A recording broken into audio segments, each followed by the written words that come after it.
La plupart des gens croient que leur vie changera grâce à une grande décision. Atomic Habits dit exactement l'inverse. Ce sont les plus petites décisions, répétées tous les jours, qui façonnent un destin. Et si ce livre est devenu un phénomène mondial, ce n'est pas parce qu'il parle d'habitude. C'est parce qu'il parle de qui nous devenons. On croit souvent qu'Atomic Habits nous apprend comment prendre de bonnes habitudes. Mais la vraie thèse du livre est beaucoup plus profonde. La transformation commence à l'intérieur, pas à l'extérieur. Ce que nous faisons chaque jour n'est rien d'autre qu'un miroir. Un reflet silencieux de nos croyances sur nous-mêmes. Et tout changement durable se produit quand nos actions cessent d'être une lutte et deviennent une expression de notre identité. L'idée centrale du livre est radicale. Vous ne changez pas vos habitudes. Vos habitudes vous changent. Et cette idée est confirmée par des études en psychologie comportementale. En 2019, des chercheurs de l'université de Utrecht ont montré que les personnes qui se définissent comme sportives, bons lecteurs ou organisées ont 4 à 6 fois plus de chances de maintenir leur comportement sur la durée. Non pas parce qu'elles sont plus motivées, mais parce que leur cerveau cherche naturellement la cohérence avec l'image qu'elles ont d'elles-mêmes. L'identité est un GPS silencieux qui influence chaque micro-décision. Atomic Habits nous dit 1% mieux chaque jour peut tout changer. Et ce n'est pas une métaphore. C'est une réalité mathématique. Une amélioration de 1% par jour cumulée donne une amélioration de presque 38 fois en un an. Et un chercheur du MIT a démontré que le cerveau consolide les habitudes lorsqu'elles sont petites, prévisibles, faciles et déclenchées par un contexte stable. Autrement dit, le cerveau aime les petites victoires, répétées.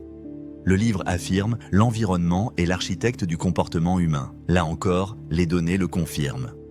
Dans une étude célèbre menée dans une université de Boston, simplement déplacer les fruits au niveau des yeux dans une cafétéria augmentait leur consommation de 25% en une semaine. Aucune motivation, aucun discours, juste un changement d'environnement.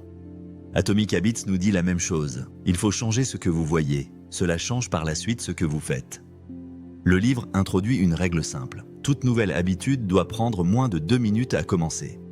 Ce principe est soutenu par la recherche en neurosciences. Le cerveau déteste l'inertie.